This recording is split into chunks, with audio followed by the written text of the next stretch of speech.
이란이 호르무즈협을 재봉쇄한다고 선언했습니다. 또 시작인 것 같습니다. 오늘 이 내용 좀 제대로 보도록 하겠습니다. 바로 오시죠. 타스인 통신 보도에 따르면 이란 혁명수비대 해군은 이날 성명을 통해 몇 시간 전 여러 선박이 호르무즈협에서 이란이 사전 승인한 항로를 따라 항해하라는 지시를 무시하고 무단 통과하려 시도했다며 시스템을 끄는 등 해양 안보를 위협했던 선박 한 척이 경고 사격을 받고 멈췄다고 전했습니다. 이란 이슬람 혁명수비대 해군은 이 사건에 따라 첫째, 외국 세력의 불법 개입으로 인한 안보 침해에 비추어 호르무즈협은 추후 공지가 있을 때까지, 그리고 미국의 지역 내 개입이 종료될 때까지 폐쇄된다면 어떠한 선박도 통과할 수 없다고 밝혔습니다. 결국 호르무즈협이 다시 봉쇄가 된 것인데요. 심지어 이번에는 미국이 먼저 공습을 한 것도 아니었고 그저 선박들이 자신들이 지정하지 않은 해협으로 통행을 했다는 이유로 재봉쇄를 선언한 것입니다. 앞서 미국과 이란은 6월 종전 MOU를 체결하면서 60일 동안 호르무즈협을 통과하는 민간 선박의 안전한 항행을 보장하기로 합의했습니다. 당시만 해도 국제사회는 중동의 긴장이 어느 정도 완화될 것이란 기대를 내놓았고 국제유가도 빠르게 안정을 되찾는 모습을 보였는데요. 하지만 시간이 지나면서 양측은 같은 합의문을 서로 다르게 해석하기 시작했습니다.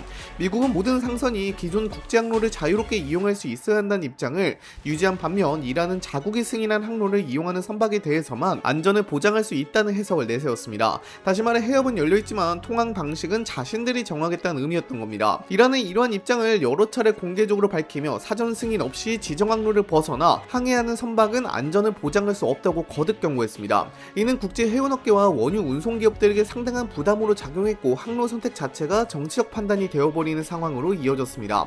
미국과 서방 국가들은 이러한 조치가 국제 해상교통의 자유를 침해하는 행위라고 반발했고 이란은 자국의 안보와 영해를 보호하기 위한 정당한 조치라고 맞섰습니다. 양측의 입장 차이는 시간이 갈수록 좁혀지지 않았고 작은 충돌 하나만 발생해도 합의 자체가 흔들릴 수 있는 불안정한 상태가 계속 이어졌습니다.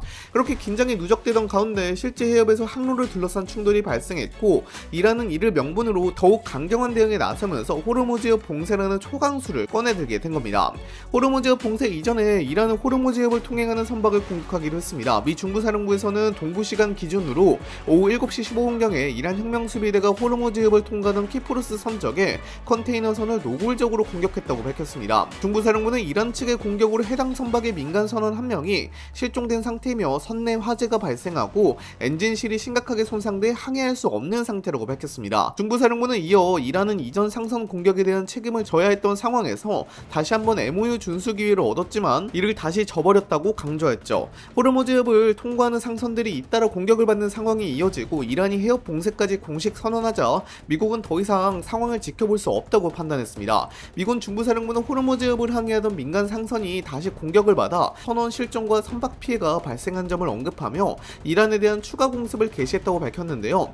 미국은 이번 공격이 민간 선박의 안전과 국제해상 교통을 직접적으로 위협한 행위라고 규정하면서 이란의 군사 능력을 약화시키기 위한 작전에 들어갔습니다. 공습은 이란 남부 여러 지역을 중심으로 진행됐으며 공격 직후 현지에서는 대규모 폭발음과 화염이 목격됐다는 보도가 잇따라 나왔습니다. 로이터 통신에 따르면 아살루에와 부쉐르를 비롯해 반다르 아바스, 시리크, 캐슘섬 등 전략적 가치가 높은 지역에서 폭발이 확인됐습니다. 이들 지역은 이란의 에너지 생산과 해군 활동이 집중된 곳으로 알려져 있어 국제사회에 관심이 집중됐는데요. 특히 아살루에는 세계 최대 규모의 사우스 파르스 가스정과 연결된 이란의 핵심 에너지 산업 거점이자 최대 정유시설이 위치한 지역입니다. 이곳은 이란의 석유와 천연가스 생산, 수출을 뒷받침하는 핵심 시설이 모여있는 만큼 작은 피해만 발생해도 에너지 공급에 영향을 줄 수 있다는 평가를 받아왔습니다. 부쉐르 역시 의미가 매우 큰 지역입니다. 이란에서 현재 상업용으로 운영 중인 유일한 원자력 발전소가 자리하고 있어 평소에도 경계가 매우 엄격한 곳으로 알려져 있습니다. 또한 반다르 아바스는 이란 해군의 주요 기지가 위치한 항구 도시이며 호르무즈협과 맞닿아 있어 군사적 중요성이 큰 지역입니다.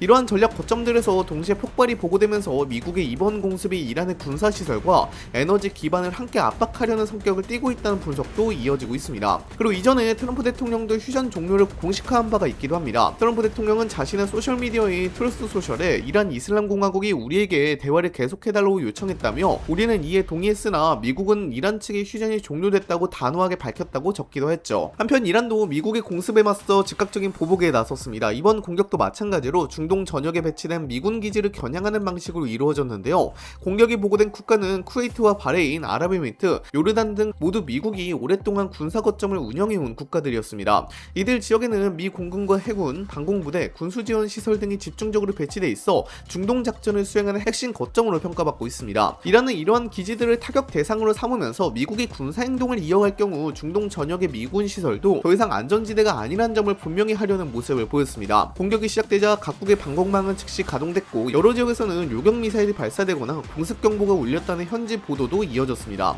긴장이 빠르게 고조되자 쿠웨이트와 바레인, UAE, 요르단 국방부는 잇따라 안전 공지를 발표하며 시민들에게 침착하게 행동하고 주변에 안전한 장소로 대피할 것을 당부했습니다. 일부 국가에서는 공공시설과 주요 도로의 경계 수준을 높였으며 군과 경찰의 순찰도 대폭 강화했습니다. 거기다가 호르무즈 해협을 둘러싼 긴장은 단기간에 해소되기 어려워 보입니다. 봉쇄 문제를 해결하기 위해 이란과 오만은 호르무즈 해협을 통과하는 선박의 안전한 항행 방안을 논의하는 회담을 열었지만 핵심 쟁점에서는 끝내 접점을 찾지 못했습니다. 가장 큰 걸림돌은 종전 양해각서인 MOU 제5조에 대한 해석 차이였는데요. 해당 조항에는 이란이 페르시아만과 오만해를 오가는 상선의 안전한 통항을 위해 필요한 조치를 마련하고 60일 동안은 통항료를 부과하지 않는다고 규정되어 있습니다. 하지만 미국과 이란은 이 조항을 서로 전혀 다르게 받아들이고 있습니다. 미국은 국제항로를 이용하는 모든 상선이 별도의 제약 없이 자유롭게 통항할 수 있어야 한다는 입장인 반면 이란은 자국 영해를 지나는 선박은 반드시 이란이 지정한 항로를 이용하고 사전 승인을 받아야만 안전을 보장할 수 있다고 주장하고 있습니다. 이처럼 같은 합의문을 두고도 해석이 엇갈리면서 회담은 핵심 사안을 해결하지 못한 채 마무리됐습니다. 협상에 정통한 소식통에 따르면 CNN은 오만이 새로운 절충안도 제시했다고 보도했는데요. 호르무즈 해협을 남쪽 항로와 북쪽 항로 두 구역으로 나눠 운영하는 방안이었습니다. 오만 영해를 지나는 남쪽 항로는 기존처럼 자유롭게 이동하도록 하고 이란 영해를 통과하는 북쪽 항로는 이란의 사전 승인을 받는 방식이 제한된 것으로 알려졌습니다. 다만 이 방안 역시 양측 모두를 만족시키지 못했습니다. 미국은 국제해상 교통의 자유가 제한될 수 있다는 점을 우려했고 이란은 해협 전체에 대한 관리 권한이 충분히 반영되지 않았다는 입장을 유지했습니다. 이렇게 핵심 쟁점이 그대로 남아있는 만큼 호르무즈 해협을 둘러싼 갈등은 앞으로도 상당 기간 이어질 가능성이 높다는 전망이 나오고 있습니다. 미국이 호르무즈 해협 문제에 이처럼 강경하게 대응하는 이유도 분명합니다. 미국 입장에서 호르무즈 해협은 중동의 한 해협에 그치는 곳이 아니기 때문인데요. 전 세계 해상 원유 수송량의 상당 부분이 이곳을 통과하고 있으며 카타르산 LNG 역시 대부분 이 항로를 이용해 세계 시장으로 운송됩니다. 만약 호르무즈 해협이 장기간 봉쇄된다면 국제 원유와 천연가스 공급이 크게 흔들릴 수 있고 이내 에너지 가격 급등과 세계적인 인플레이션으로 이어질 가능성이 높습니다. 미국은 이러한 상황 자체를 국가안보와 직결되는 문제로 인식하고 있습니다. 여기에 미국은 수십 년 동안 걸프 지역에서 항행의 자유를 핵심 원칙으로 유지했습니다. 특정 국가가 국제해상 교통로를 사실상 통제하거나 자국의 허가를 받아야만 통과할 수 있도록 만든다면 앞으로 다른 전략적 해협에서도 비슷한 사례가 반복될 수 있다는 우려를 갖고 있습니다. 미국이 이번 사안을 매우 민감하게 바라보는 이유도 여기에 있습니다. 군사적인 측면에서도 호르무즈 해협은 미국의 중동 전략과 긴밀하게 연결되어 있습니다. 미 해군 제5함대는 바레인을 거점으로 페르시아만과 오만의 아라비아해 일대를 감시하며 유조선과 상선의 안전한 항행을 지원하고 있습니다. 호르무즈 해협에서 미국의 영향력이 악화될 경우 걸프 지역에 배치된 미군의 작전 수행 능력도 영향을 받을 수 있고 사우디아라비아와 쿠웨이트, 바레인, 카타르, 아랍에미리트 등 오랫동안 안보 협력을 이어온 동맹국들의 방어 체계에도 부담이 커질 수 있습니다. 이런 이유로 미국은 호르무즈 해협의 통항 문제가 지역 분쟁을 넘어 세계 경제와 국제 질서를 좌우할 수 있는 사안이라고 판단하며 쉽게 물러서지 않는 모습을 보이고 있습니다.